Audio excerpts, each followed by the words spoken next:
Welcome to a chilling tale where reality blurs with fiction. Join me as I recount the terrifying experience of discovering an old videotape that reveals more than I ever bargained for. As I delve into this story, you'll find yourself on the edge of your seat, questioning what's real and what's not. Be prepared for a suspenseful journey into the unknown. It began on an ordinary afternoon when I stumbled across a dusty box of old videotapes at a garage sale. Among the collection was a tape with a handwritten label that read, "Do not watch." The curiosity was too strong to resist, and I took the tape home, eager to uncover its secrets. As I inserted the tape into my old VCR, a crackling image flickered onto the screen. The grainy footage was a low-budget horror film. Its plot centered around a cursed videotape that brought its horrific scenes to life. I laughed it off, thinking it was all just a gimmick. Little did I know, this seemingly innocuous film was about to unleash a nightmare. That night, as I settled into bed, strange things began to happen. A shadowy figure appeared at the edge of my vision, fleeting and indistinct. I chalked it up to a trick of the light or my imagination, but as the days passed, the line between the film and my reality began to blur. Scenes from the tape started playing out in my life with unsettling accuracy. At first, it was minor things. Objects moved from one place to another, unexplained noises in the house. I brushed it off as coincidence. However, when the film's more sinister elements began to manifest, an ominous presence lurking in the shadows, disturbing dreams, I couldn't ignore the connection any longer. The film was not just a story, it was a reflection of something far more terrifying. One evening, the film's plot took a dark turn, showing the protagonist trapped in a room with no way out, pursued by a malevolent entity. To my horror, I found myself in a similar situation. The room in my house that had always felt benign suddenly seemed to close in on me. The air grew thick with an oppressive energy, and I could hear faint whispers, echoes of the film's dialogue. The entity from the tape felt all too real, as if it had crossed from fiction into my world. Desperation set in as I tried to understand how this was possible. I contacted the person who sold me the tape, but they had vanished, leaving no trace behind. As I dug deeper, I discovered a chilling truth. The tape was not merely a recording. It was a conduit to a darker reality. Each scene, each moment of fear was meticulously crafted to pull me into its nightmare. The final scenes of the tape depicted a struggle against an unrelenting force. As I approached this climax in my own life, the entity's presence became more aggressive. I found myself trapped in a cycle of horror, unable to escape the grasp of the film's terror. The line between my existence and the film's world had vanished completely.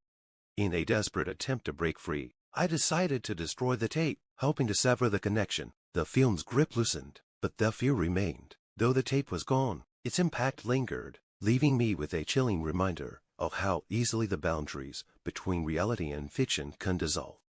The days following the destruction of the tape were marked by a pervasive sense of dread. I hoped that ending the film's reign over my life would bring peace, but it only seemed to intensify my unease. The presence I had felt during the film's events still lingered, haunting my every moment. I constantly felt watched, as though unseen eyes were tracking my every move. In an effort to regain control, I meticulously examined my house, searching for any residual effects of the film's curse. The once benign room, where I had felt the entity's presence, seemed to hold an eerie calm now, but my sense of normalcy had been shattered. I couldn't shake the feeling that the film's malevolent force was still active, its influence just beyond my perception. One night, as I tried to sleep, I was jolted awake by a sudden and intense cold. The room was suffused with a dense, suffocating atmosphere. Shadows twisted and writhed on the walls, and I could hear the faintest whispers of dialogue from the film, as if the tape's malevolence had seeped into my very being. I stumbled out of bed, trying to calm my racing heart, but the whispers grew louder, forming words I could barely understand. The entity, it seemed, was not finished with me. In a fit of panic, I decided to leave the house, seeking solace and safety elsewhere. I packed a few essentials and drove to a remote cabin I owned in the countryside. The isolation should have provided a respite, but the feeling of being hunted continued. The cabin, though tranquil, felt like a trap in its own right. I couldn't escape the oppressive sense of being watched, nor could I shake the constant echo of the film's sinister scenes. Determined to put an end to this nightmare, I began researching the origins of the tape. My search led me to obscure forums and forgotten corners of the internet, where I discovered disturbing accounts of similar experiences. It appeared that I wasn't the first to be tormented by such a cursed item. Each account shared similarities, inexplicable occurrences, shadows, whispers, and the slow erosion of sanity. A common thread in these accounts was the concept of binding the curse, an ancient practice that involved performing rituals to trap or dispel malevolent forces. The idea was both intriguing and terrifying. It seemed that if I wanted to free myself from the tape's grip, I would have to delve into the realm of occult practices. With newfound resolve, I set out to perform the binding ritual. I gathered the necessary items, candles, dissolved, and ancient texts I had managed to procure. I meticulously prepared the ritual space in the cabin, ensuring that every detail adhered to the instructions. As I began the incantations, a palpable tension filled the air. The whispers from the tape grew louder, almost as if the entity was aware of my intentions.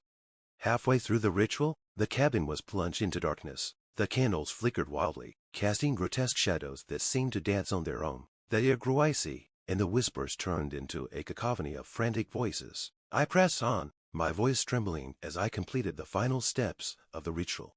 Suddenly, a blinding light filled the cabin. I was thrown backward as if by an invisible force. When I regained my senses, the cabin was eerily silent. The oppressive presence that had haunted me for so long seemed to have vanished. The air was calm, and the shadows were still. I felt a cautious sense of relief, but I knew better than to assume that the threat was entirely gone. In the days that followed, I continued to experience residual effects. The shadows still seemed to move on their own, and I occasionally heard faint echoes of the film's dialogue. However, the intensity of the disturbances had diminished. It was as if the binding ritual had weakened the curse, but not entirely erased it.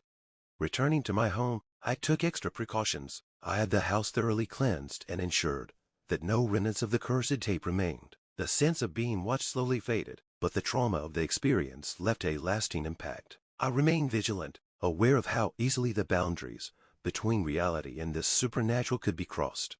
This ordeal has left me with a profound understanding of the power of belief and the thin veil that separates our world from the unknown. While I have moved on with my life, the memory of the cursed tape serves as a constant reminder of how fragile our reality can be. As I share this story with you, I hope it serves as a warning and a reminder that some curiosities are better left unexplored.